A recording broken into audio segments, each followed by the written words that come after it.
Hello, hello. So let's see what we got today. It says here, whoops, whoops, whoops. Uh, my boyfriend owns his home and I pay him rent. I have five kids and he has two children. What happens to me if he passes away? You get evicted. You have to find a new place to rent. I don't. All right, let's see what this is. Dear Quentin, I am currently living with my partner. He owns the house and we live in Washington State. However, I pay for more than half the cost of the home we live in. More than half? Are you sure? You don't pay the mortgage.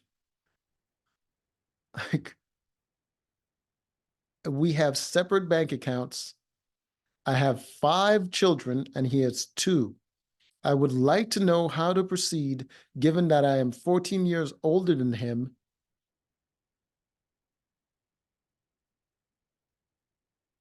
Yo, who out here has a home, two kids, and is marrying a woman 14 years older than him with five goddamn kids?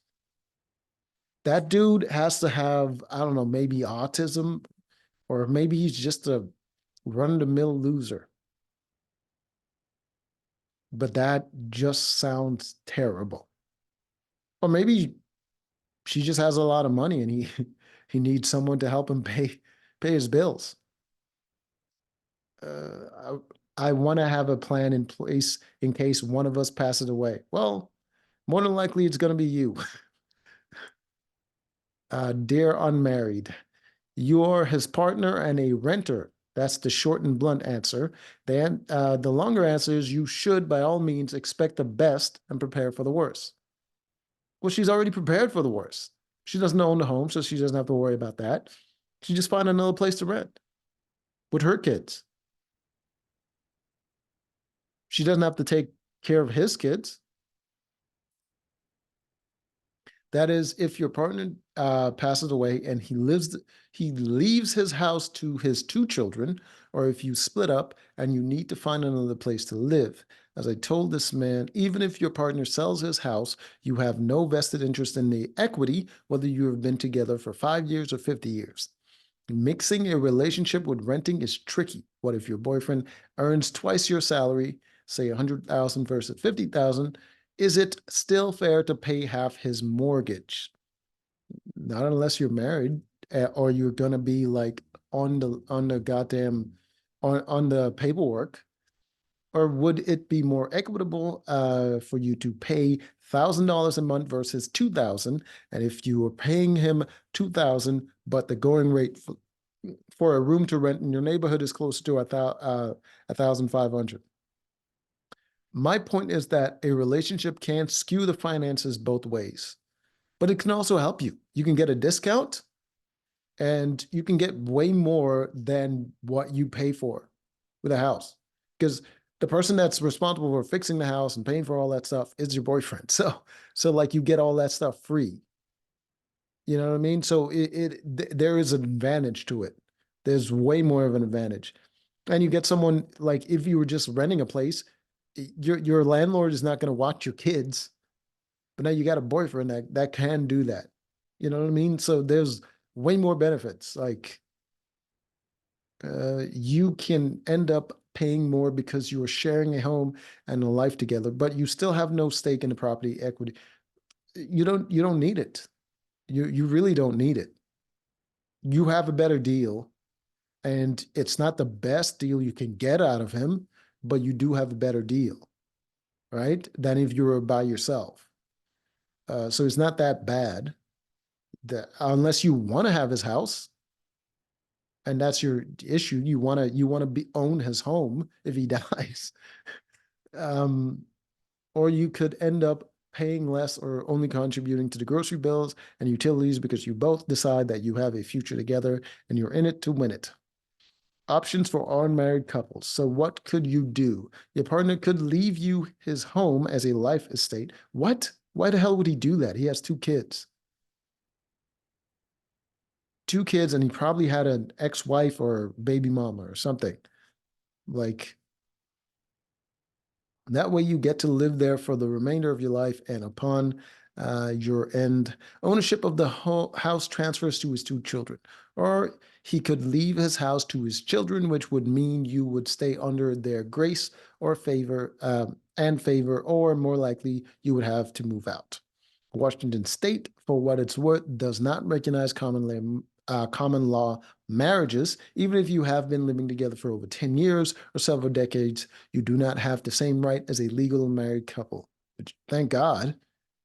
You just you live with someone and now you own their home because they slept with you is crazy. Is a crazy concept, which has offices nationwide. But the firm says Washington State recognizes committed intimate relationships, which are similar.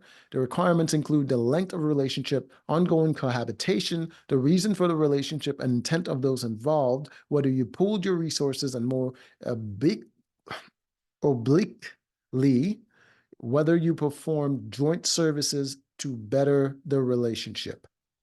Um, it's a lot of requirements, but still, without a marriage, they shouldn't be earning the same rights as a marriage, right?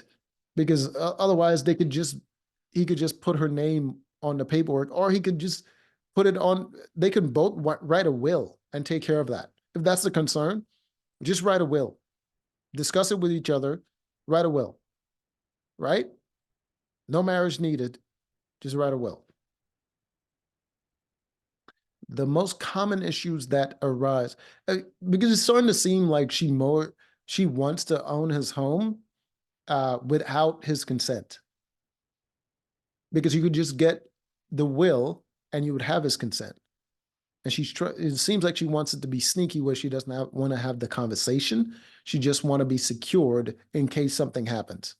The most common issues that arise during conclusion of the committed intimate relationship include determining child support and child custody, determining property ownership rights, and division of assets. Well, that's already determined. They both have their individual kids. They don't have each other's kids. And determining division of liabilities according to the firm, division of property and assets is often the most contentious issue of all. Yeah, because usually the state tries to get a little bit of that. Like you're usually fighting with the state to get someone's property.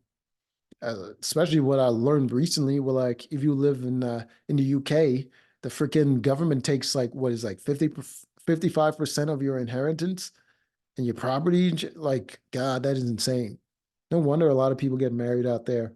Otherwise, the government is just taxing the shit out of your stuff. The most ideal outcome is, of course, that you have your own separate property that you rent. Failing that, you hope into living costs to allow you to put money. Okay, financial independence is ideal. They're already financially independent. Like literally, they have their own separate bank accounts, and she pays him rent, which means she doesn't owe him anything for living there. This survey by Lending Tree includes nearly blah, blah, blah, blah. No one wants to think about the relationship ending, but the truth is that we never have any idea what life has in store for us. In most cases, it's pretty much similar to most people. It's very rare that um, people just, don't live out their lives peacefully. Uh, both partners, regardless of the difference in income or financial know-how, should probably the best way to go forward is direct, transparent. Talk to your partner about your respective finances, your hopes for a relationship, and your concerns over paying half the cost of a home with no guarantee that you will have somewhere to live should predecease you. What are you talking about? There are plenty of people now that are living and renting. They're in the same situation she is in. Like this is silly. Anyways, until next time.